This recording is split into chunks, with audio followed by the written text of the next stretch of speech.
Mask mandates. While most U.S. states are lifting mask requirements for people who are vaccinated, most airlines are keeping them in place. On several occasions, that's led to rage and the arrest of passengers. So is it time to drop the mandates and go back to our previous maskless lives? Well, here to weigh in is Dr. Salvatore Giorgianni. Dr. Giorgianni is a senior science advisor to the Men's Health Network and a past chair emeritus of the American Public Health Association. So, Dr. Sal, with more people getting vaccinated, is it time to put away our masks? Well, I think we still have to be cautious, and you have to be aware of your circumstances, just like everything else in life. You know, what works in one area doesn't necessarily work in another. So I think, and some people really, they've been wearing masks, Gary, for the better part of a year or more. And it takes a little bit of time to get back into the rhythm and feel comfortable. So I think there are some situations, if you're older, if you have immunologic problems, if you've not been vaccinated, one of the most important things you can do is get vaccinated. And if it makes you feel better, wear that mask in crowded indoor situations. Outdoors, that's not necessarily been appropriate thing to do for like a very long time. And I think that we're slowly getting to a point where we will get back to not having to wear masks in any venues. Dr. Sal, I've noticed some people are scorned for wearing them. Others are ridiculed for not wearing them. And in the Dr. Seuss book, you remember the Sneetches. Star-bellied Sneetches are cool, the best of society. Plain-bellied Sneetches are shunned. So how likely is it that we're creating a society of Dr. Seuss Sneetches?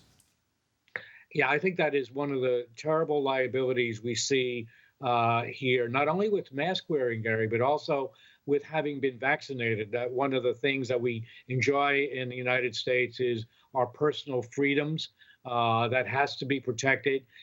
Certainly with those freedoms comes responsibility. So, but I think that a lot of what we're seeing now speaks to just how fragile our freedoms are, whether you're talking about a medical context or whether you're talking about a social political context. We are teetering, I think, on an area that's of some questionable ethical morality. Well, speaking of that, it seems that the airline industry and some others are pushing this idea of requiring digital passports to show that you've been vaccinated. So how concerned should we be about that and privacy rights?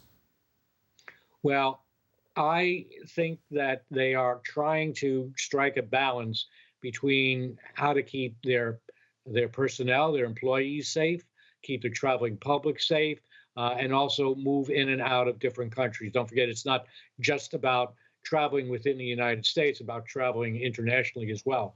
I do think that we need to have some way of acknowledging someone who has been vaccinated or not vaccinated for lots of reasons. So I don't have any particular aversion to vaccination proof. You can do these things in a way that protects your personal privacy, and that technologically is certainly feasible. Now, the next question, Gary, is if you've identified someone who has not been vaccinated, what do you do? Do you deny them boarding? Do you deny them boarding for a business trip, to attend a funeral, to go on vacation? What do you do? Do you have just planes for unvaccinated and vaccinated? We all have to sort this out. Millions of Americans are still not vaccinated. Many are skeptical about the vaccine effectiveness. Others don't feel they need it. I know someone who was vaccinated and still contracted COVID-19. So how concerned should we be about variants like the Delta variant? We should be very concerned. The vaccine makes you immune to the effects of the virus. You still can carry the virus. It's just not going to do anything to you.